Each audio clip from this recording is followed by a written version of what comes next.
A day in the life of a shepherd of the world. There are over 1.3 billion Catholics in the world. Behind the teachings, encyclicals, gestures of mercy, and global pilgrimages, there is one man carrying the pastoral weight of the universal Church, the Pope. But how does he live?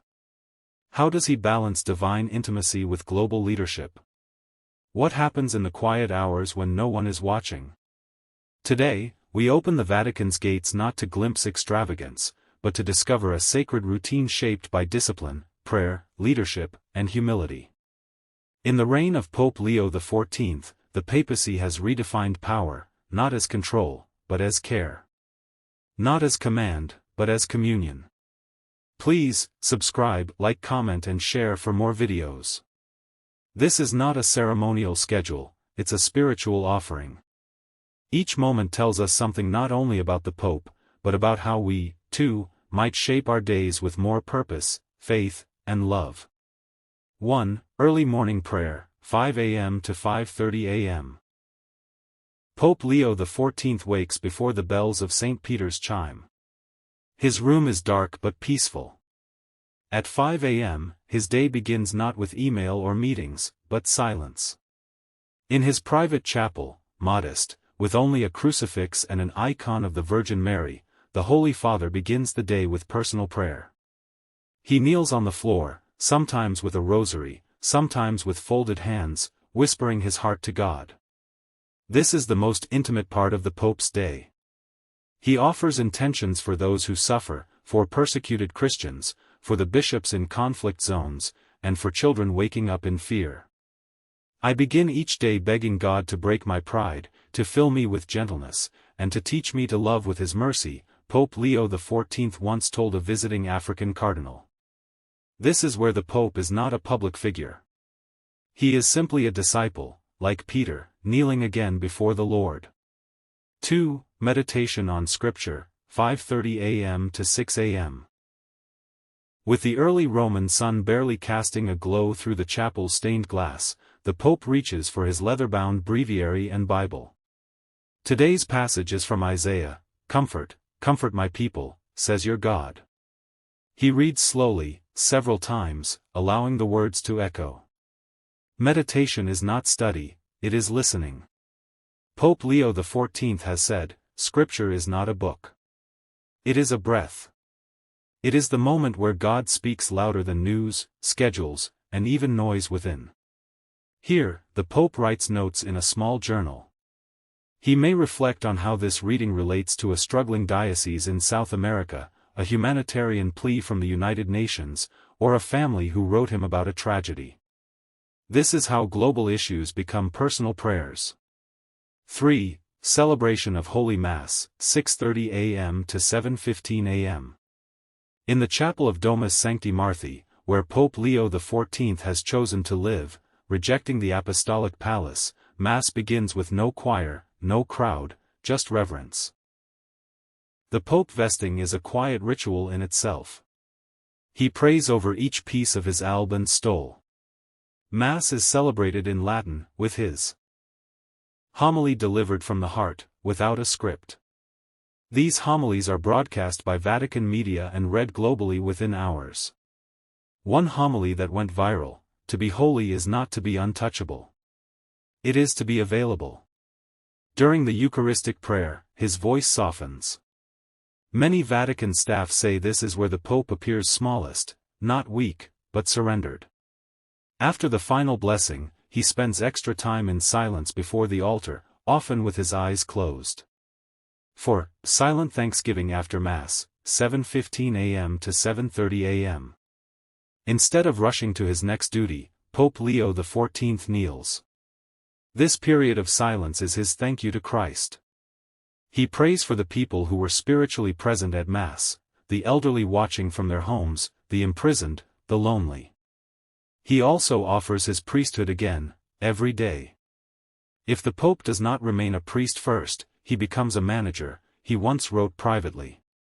5. A simple breakfast, 7:30 a.m. to 8 a.m. After prayer, the Pope walks back to his residence. Breakfast awaits: a slice of toasted bread, goat cheese from Assisi, a banana, and warm chamomile tea. This meal is taken alone, in quiet. Unlike many world leaders, Pope Leo XIV avoids heavy security fanfare.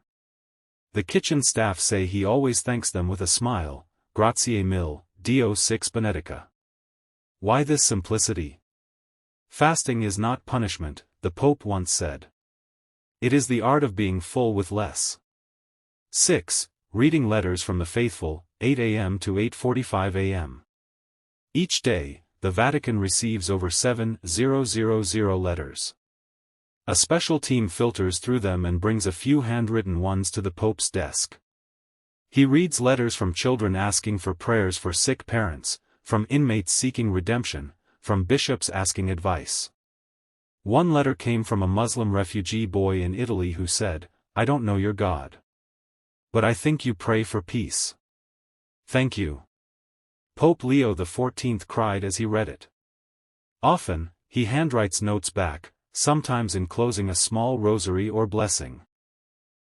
It is not uncommon for people to receive a reply months later, signed personally, Con Cuore, Papa Leo. 7. Morning briefing with Vatican Secretariat, 9 a.m. to 10 a.m. Now, the Pope becomes the leader of a complex global institution. His secretary, the Cardinal Secretary of State, briefs him on international matters. Today's meeting may cover a new bishop appointment in Nigeria, the persecution of Christians in Asia, diplomatic tensions involving church aid, a cardinal's resignation due to age or illness. The Pope listens, asks questions, often pausing to pray for difficult decisions. One Vatican staff member said, "He doesn't rule. He discerns." 8. Private audiences with visitors, 10 a.m. to 11:30 a.m. The doors open to cardinals, bishops, monks, artists, and even atheists. Pope Leo XIV welcomes everyone with the same tone, gentle, respectful, open-hearted. He listens more than he speaks. He asks about families. He hugs people. Some leave crying. Not out of sadness, but because.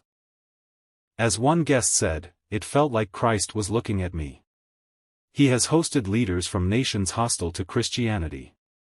But he never uses the meeting for political gain. He often gives them an icon of Christ Pantocrator, saying, "He is Lord of all. Even of our differences." 9. General audience or apostolic blessing, 11:30 a.m. to 12:15 p.m. Depending on the day of the week, especially Wednesdays, Pope Leo XIV holds his general audience in St. Peter's Square or Paul VI Hall. This moment is a direct window between the Pope and the world.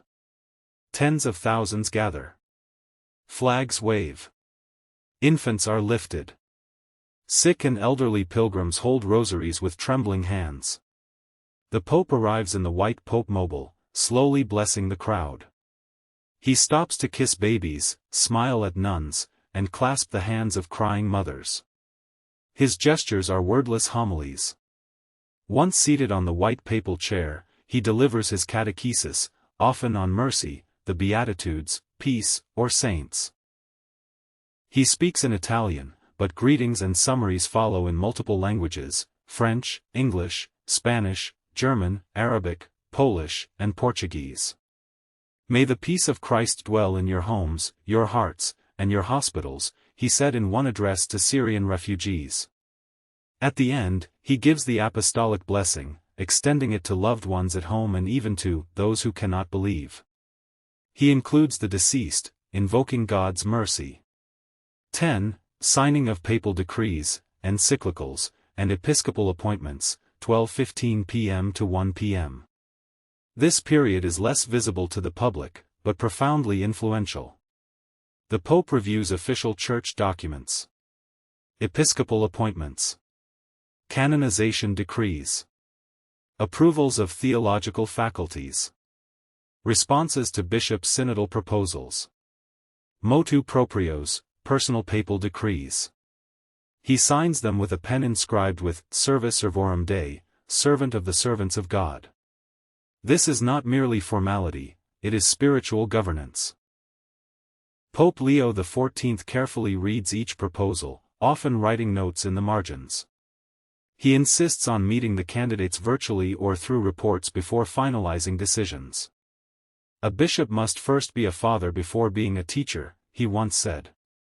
11. Simple lunch at the Domus Sancti Marthi, 1 p.m. to 1:45 p.m. The Pope eats lunch in the shared dining hall of the Domus Sancti Marthi, alongside priests, visiting bishops, and staff. His typical meal is Italian. A plate of pasta with olive oil or light tomato sauce. Seasonal vegetables from the Vatican gardens. A small serving of grilled fish or legumes. Water or herbal tea. There is no wine. No opulence. No servants rushing. Just fellowship. Sometimes he sits with visiting missionaries or theologians, asking, "What is God doing in your part of the world?" A young African seminarian once said after lunch, "He looked at me not like a pope, but like a grandfather. I felt known." 12. Midday Angelus or personal prayer, 1:45 p.m. 2:00 p.m. At noon on Sundays or feast days, the Pope prays the Angelus from window overlooking St. Peter's Square. But on ordinary weekdays, this time is personal.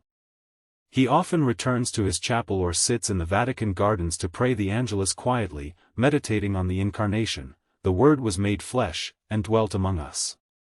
Sometimes, he simply thanks God for strength so far and prays for wisdom for the second half of the day. 13. Brief walk in the Vatican gardens, 2 p.m. to 2:30 p.m.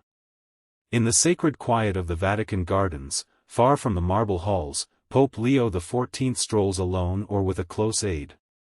He prays the Rosary. He looks up at the sky. He reflects. The Pope must learn from the flowers and the birds too, he once smiled. Creation is not a backdrop. It is a teacher. He often pauses at the Lourdes Grotto, where he entrusts all troubled dioceses to Mary. No camera crew follows. Only silence and birdsong. 14. Rest or short nap, 2:30 p.m. to 3:15 p.m. Even the Holy Father needs physical renewal. Pope Leo XIV takes a brief siesta, following a long-standing tradition among clergy.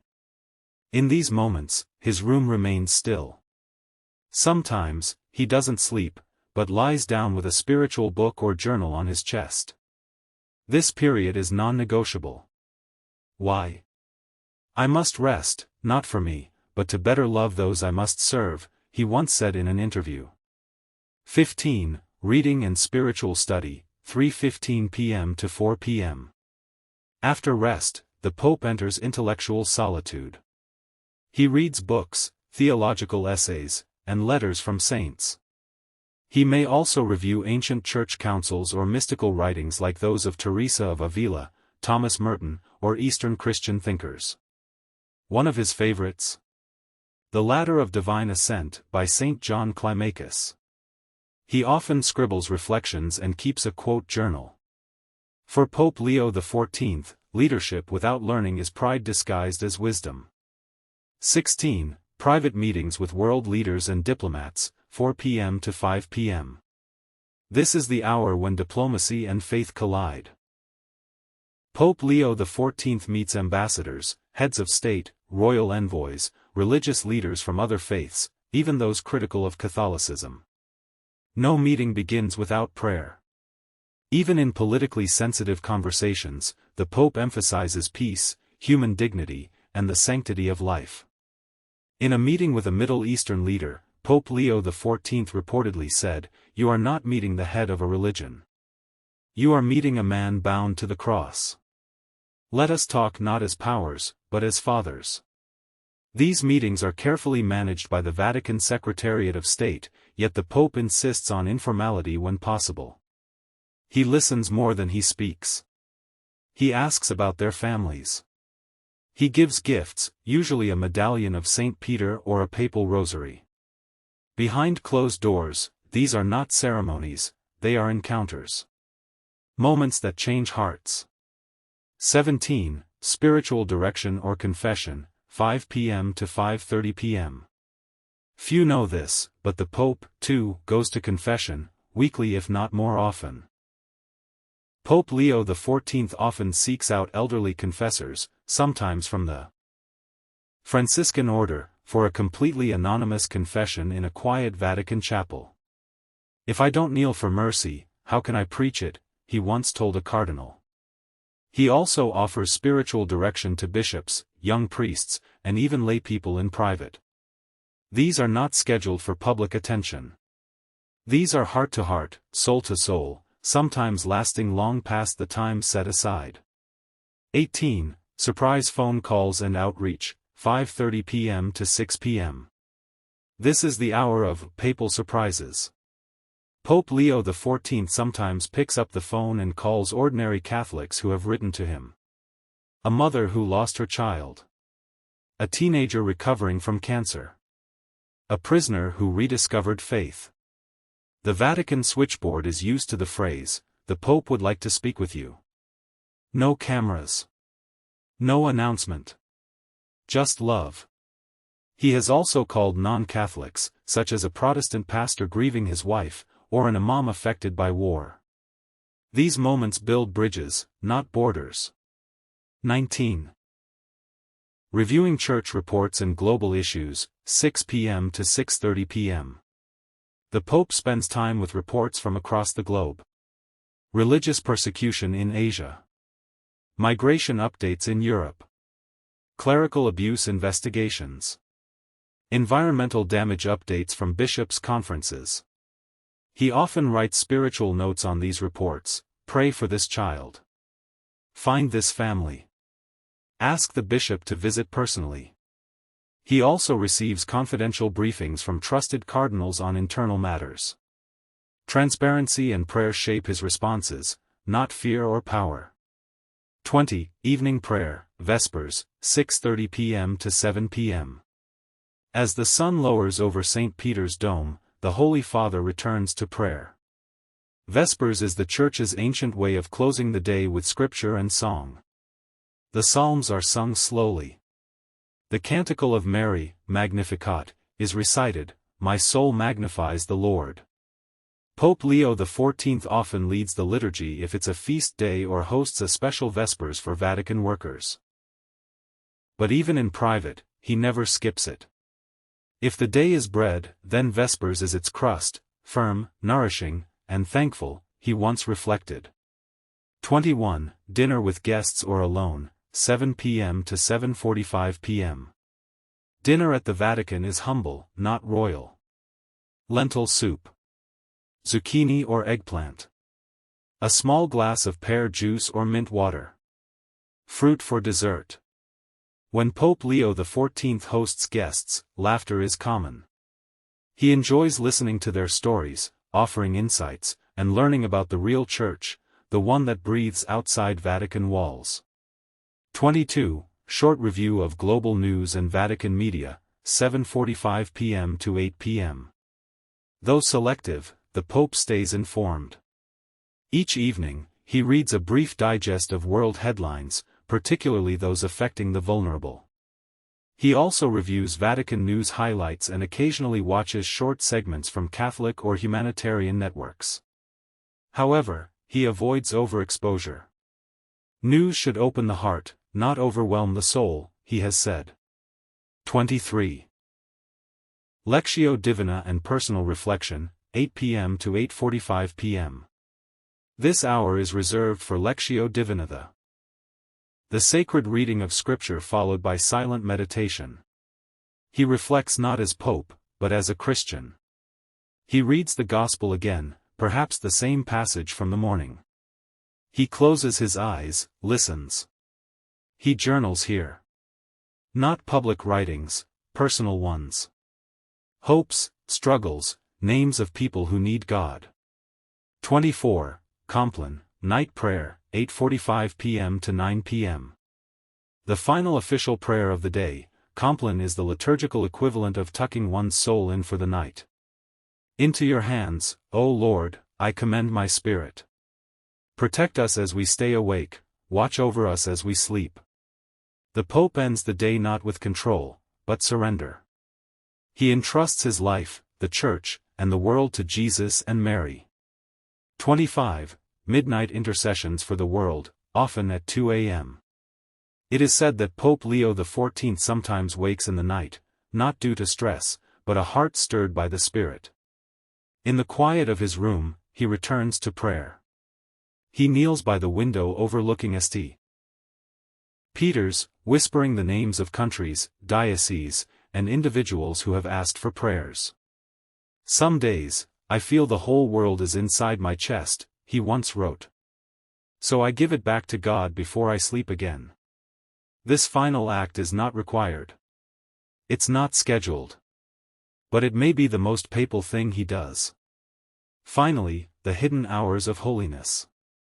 Pope Leo XIV's day may be filled with meetings, rituals, and diplomacy, but underneath it all lies one quiet truth: he is first a man of prayer. He leads not by force, but by faith. He teaches not with noise, but with witness.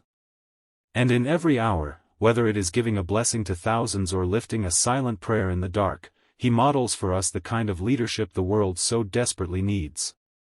Humble. Hidden. Holy. The life of a pope is not easy.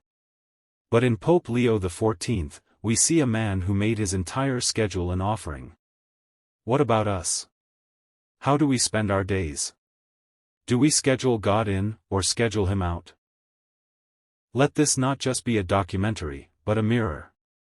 May Pope Leo XIV daily offering inspire us all to make our ordinary days sacred.